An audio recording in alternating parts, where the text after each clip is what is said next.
Hello everyone, समग्र शिक्षा में आप सबका स्वागत है। आज का हमारा टॉपिक है बौद्ध धर्म। इससे रिलेटेड जितने भी इम्पॉर्टेंट क्वेश्चन आंसर बनते हैं आज हम इस वीडियो में देखेंगे।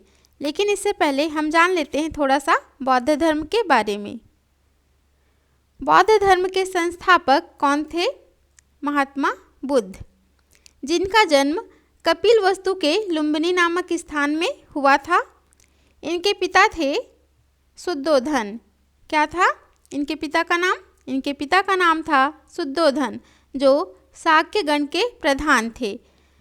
इनके पिता शाक्य वंश के थे, इसलिए गौतम बुद्ध को शाक्य मुनि भी कहा जाता है। ओके। माता का नाम था महामाया, जो कोली वंश की थी। जन्म के 7वें दिन माता का देहांत हो जाने से सिद्धार्थ के पालन पोषण के लिए पिता ने सिद्धार्थ के मौसी, जिनका नाम था प्रजापति गौतमी, उनसे विवाह किया। ओके। सिद्धार्थ के मौसी प्रजापति गौतमी से विवाह किया। ओके।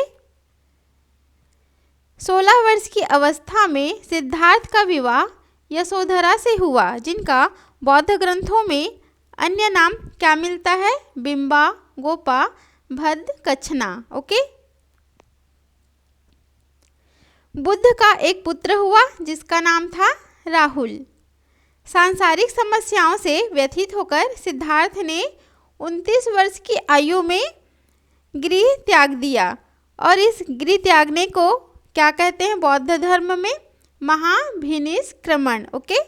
बौद्ध धर्म में महाभिनिष्क्रमण कहा जाता है। किसको? गृह त्यागने को। ओके। नेक्स्ट है, महात्मा बुद्ध की मृत्यु कुशीनगर में 80 वर्ष की अवस्था में हुआ, जिसे बौद्ध धर्म में महापरिनिर्वाण के नाम से जाना जाता है। ओके। महापरिनिर्वाण किसे कहते हैं? मृत्यु को। ओके। बौद्ध धर्म में मृत्यु को महापरिनिर्वाण कहा जाता है। बौद्ध धर्म में अनीश्वरवादी है। बौद्ध धर्म क्या है? अनीश्वरवादी है, यानी वह ईश्वर पर विश्वास नहीं करता। अनात्मवादी है, वह आत्मा पर भी विश्वास नहीं करता, पर यह पुनर्जन्म में विश्वास करता है। पुनर्जन्म में विश्वास करता है। बौद्ध धर्म में 4 आर्य सत्य हैं। क्या है? बौद्ध धर्म में 4 आर्य सत्य हैं, जो क्या है देख लेते हैं। दुख, संसार में सर्वत्र दुख ही दुख है। यह क्या है? बौद्ध धर्म में आर्य सत्य है। संसार में सर्वत्र दुख ही दुख है। दुख समुदाय, दुख उत्पन्न होने के अनेक कारण हैं, जिनके मूल में है तृष्णा। दुख निरोध, दुख का निवारण संभव है, इसके लिए तृष्णा का उन्मूलन करना आवश्यक है। दुख निरोध, दुख के मूल जो है अविद्या। दुख का मूल क्या है? अविद्या। तो दुख के मूल के विनाश के उपाय क्या है? अष्टांगिक मार्ग। और वह अष्टांगिक मार्ग कौन कौन से हैं देख लेते हैं। अष्टांगिक मार्ग में है सम्यक वाणी, यानी अच्छी वाणी, सम्यक कर्म, अच्छे कर्म, सम्यक आजीविका, सम्यक व्यायाम, सम्यक स्मृति, सम्यक समाधि। समाधि का अर्थ है मन में वश करना, अपने आप में वश करना। सम्यक संकल्प, सम्यक दृष्टि। ये है अष्टांगिक मार्ग, जिसके द्वारा हम दुखों का निरोध कर सकते हैं। ओके। दुखों का विनाश कर सकते हैं। अब देखते हम प्रश्न उत्तर। पहला क्वेश्चन है, बौद्ध धर्म के संस्थापक कौन थे? तो हमने अभी अभी ऊपर देखा, आंसर है ऑप्शन बी, गौतम बुद्ध। ये आनंद और उपाली जो दिया गया है, ये दोनों आनंद और उपाली गौतम बुद्ध के प्रिय शिष्य थे। ओके। बौद्ध गौतम बुद्ध का जन्म हुआ था 563 ईसा पूर्व, 663 ईसा पूर्व, 590 ईसा पूर्व, 600 ईसा पूर्व। तो राइट आंसर हो जाएगा ऑप्शन ए 563 ईसा पूर्व। ओके। गौतम बुद्ध का जन्म कहाँ हुआ था? पावानगर, कुशीनगर, सारनाथ, लुम्बिनी। तो राइट आंसर हो जाएगा option D Lumbini. Okay. Next देख लेते हैं, बुद्ध के प्रथम गुरु कौन थे? रुद्रक, अलार कलाम, राजेंद्र, रक्षित। राइट आंसर हो जाएगा ऑप्शन बी अलार कलाम। ये जो रुद्रक हैं यह बुद्ध के दूसरे नंबर के गुरु थे। ओके। गौतम बुद्ध ने अपना प्रथम उपदेश, जिसे धर्म चक्र प्रवर्तन कहते हैं, तो प्रथम उपदेश कहाँ पर दिया? ऑप्शन है सारनाथ, लुम्बिनी, वैशाली, कुंडलवन।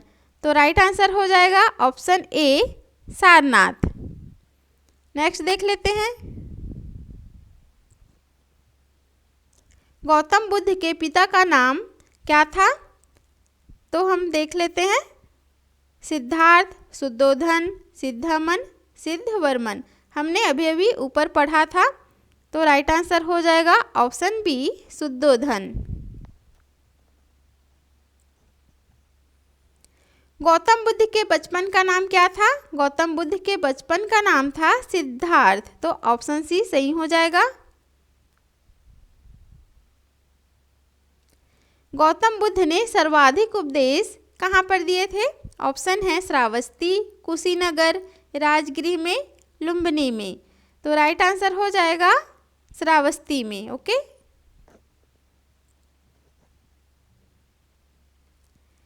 प्रथम बौद्ध संगीति हुआ था। संगीति का अर्थ क्या है? सभा। तो प्रथम बौद्ध सभा बुलाया गया था कहाँ पर? राजगृह में, वैशाली में, पाटलिपुत्र में, कुंडलवन में। तो राइट आंसर हो जाएगा ऑप्शन ए राजगृह में। राजगृह के सप्तपर्णी गुफा में प्रथम बौद्ध संगीति बुलाया गया था। Option A Rajgriha. Okay. Rajgriha के सप्तपर्णी गुफा में। बौद्ध धर्म में कुल 4 बौद्ध संगीति बुलाया गया था। तो पहला तो बुलाया गया था राजगृह में, दूसरा बुलाया गया था वैशाली में, तीसरा हुआ था पाटलिपुत्र में, और चौथा बौद्ध संगीति हुआ था कुंडलवन में। ओके। नेक्स्ट देख लेते हैं, गौतम बुद्ध के जन्म से संबंधित प्रतीक चिन्ह निम्नलिखित में से कौन सा है? जन्म से संबंधित। ओके। ऑप्शन है घोड़ा, शेर, चक्र, कमल। तो राइट आंसर हो जाएगा ऑप्शन डी कमल। जन्म से संबंधित प्रतीक चिन्ह है कमल। किससे? गौतम बुद्ध के जन्म से संबंधित। कुछ और प्रतीक चिन्ह के बारे में जान लेते हैं। गौतम बुद्ध के गृह त्यागने का प्रतीक क्या है? घोड़ा। प्रथम उपदेश का प्रतीक है चक्र। ज्ञान प्राप्ति का प्रतीक है बोधि वृक्ष। और गौतम बुद्ध के मृत्यु का प्रतीक है स्तूप या पद चिन्ह। ओके। गौतम बुद्ध को कहा जाता है, ऑप्शंस है light of Asia, light of Europe, light of India, light of Lumbini. तो राइट आंसर हो जाएगा option A light of Asia. Asia का प्रकाश पुंज। गौतम बुद्ध को कहा जाता है लाइट ऑफ एशिया या एशिया का प्रकाश पुंज। बुद्ध की, यहाँ पे बुद्ध हो जाएगा, बुद्ध की 80 फुट प्रतिमा का निर्माण कहाँ पर कराया गया है? तो ऑप्शंस है सारनाथ, लुम्बिनी, बोधगया, कुशीनगर। तो राइट आंसर हो जाएगा ऑप्शन सी बोधगया। हीनयान, महायान निम्नलिखित में से कौन से धर्म से संबंधित है? तो आंसर हो जाएगा ऑप्शन सी बौद्ध धर्म। ओके। ये जो हीनयान है और महायान है, हीनयान में बौद्ध धर्म को क्या कहा गया? हीनयान में बुद्ध को क्या कहा गया? बुद्ध को कहा गया महापुरुष। ओके। हीनयान में बुद्ध को महापुरुष माना गया है और महायान में बुद्ध को ईश्वर माना गया है। हालांकि ये जो गौतम बुद्ध हैं वो ईश्वर पर विश्वास नहीं रखते थे, लेकिन बाद में जो अनुयायी थे वो हीनयान और महायान में बढ़ गए थे, जिसमें से हीनयान ने गौतम बुद्ध को क्या माना, महापुरुष, और महायान में माना गया है ईश्वर। ओके, किसको, गौतम बुद्ध को। बौद्ध धर्म ने अपने उपदेश किस भाषा में दिए, उर्दू, अरबी, हिंदी, पाली। तो राइट आंसर हो जाएगा ऑप्शन डी, पाली।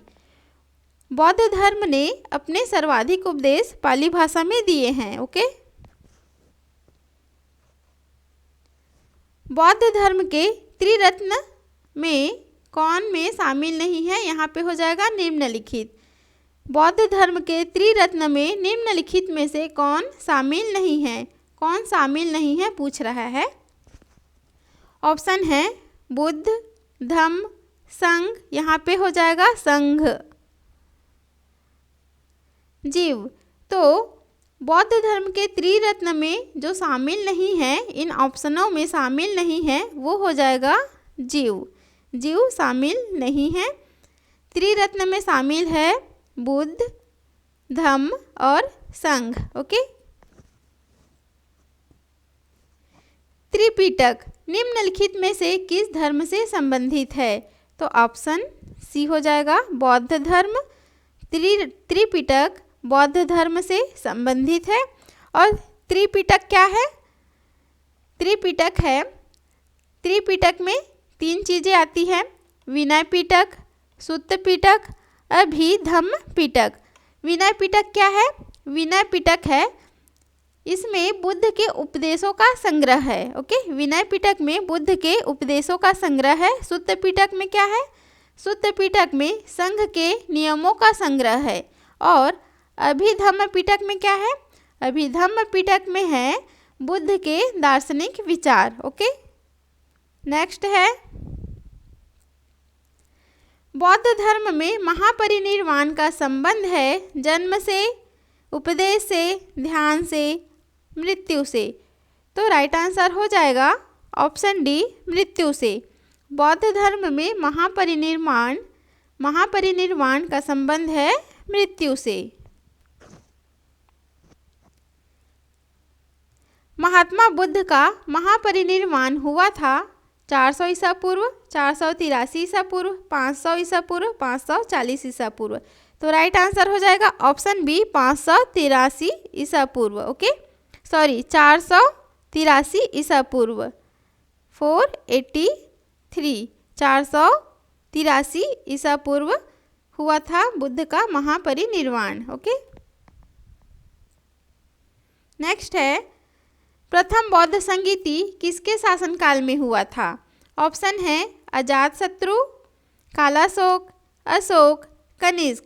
तो राइट आंसर क्या हो जाएगा, राइट आंसर हो जाएगा ऑप्शन ए, अजातशत्रु। ओके, प्रथम बौद्ध संगीति अजातशत्रु के शासनकाल में हुआ था, दूसरा हुआ था कालाशोक के शासनकाल में, तीसरा हुआ था अशोक के शासनकाल में, और चौथा हुआ था कनिष्क के शासनकाल में। ये हमारा आज का लास्ट क्वेश्चन है। बौद्ध ग्रंथों में अष्टमहास्थान के नाम से नहीं जाना जाता। तो निम्न ये जो ऑप्शन दिए हुए हैं उसमें अष्टमहास्थान के नाम से किसे नहीं जाना जाता। ऑप्शन देख लेते, लुम्बिनी, सारनाथ, श्रावस्ती, काम्पिल्य। तो राइट आंसर हो जाएगा ऑप्शन डी, काम्पिल्य। ये जो काम्पिल्य है उसको बौद्ध ग्रंथों में अष्टमहास्थान के नाम से नहीं जाना जाता है। अष्टमहास्थान के नाम से तो किसे किसे जाना जाता है, 3 तो ये हो गए, लुम्बिनी, सारनाथ, श्रावस्ती। 5 और क्या क्या है देख लेते हैं, बोधगया, कुशीनगर, संकास्य, राजगिरी, वैशाली। एक बार और देख लेते हैं, ये जो 3 हैं ये तो हैं ही, बोधगया, कुशीनगर, संकास्य, राजगिरी, वैशाली। ये कुल 8 स्थान हैं जिसे बौद्ध ग्रंथों में अष्टमहास्थान के नाम से जाना जाता है। ओके, तो चलिए आज का हमारा वीडियो यही समाप्त होता है। मिलेंगे फिर नेक्स्ट वीडियो में, तब तक के लिए गुड बाय।